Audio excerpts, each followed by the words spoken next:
ইয়াত ব্লেডখন ফ্লোটিং কৰি আছে আপোনালোকে দেখিছে নহয় কিন্তু ব্লেডখন কিয় ফ্লোটিং কৰি আছে তাৰ উত্তৰত আমি জানিবলৈ আমি পৃষ্ঠটানৰ বিষয়ে জানিব লাগিব পৃষ্ঠটান কি পৃষ্ঠটানৰ বিষয়ে জনাৰ কাৰণে এতিয়া চক ব্লেডখন ফ্লোটিং কৰি আছে পানীৰ গুটেখিনি স্তৰত বেলেগ বেলেগ মলিকুল আছে তলৰ মলিকুলখিনি ওপৰৰ মলিকুলখিনিক টানি আছে আৰু পানীৰ ওপৰত এটা ফিল্ম হৈছে যেটো ফিল্ম বেন্ডিং হৈ গৈছে তাৰ ক্ষেত্ৰফল কমাবলৈ পানীয়ে সদায় ক্ষেত্ৰফল কমাই চাব বিচাৰে কাৰণ পানীয়ে যদি ক্ষেত্ৰফল কমাই ৰাখে তেনেহলে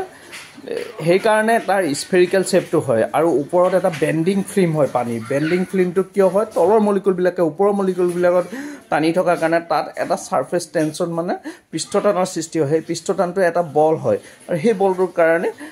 এনেকে যিকোনো বস্তু অলপ কষ্ট কৰিলে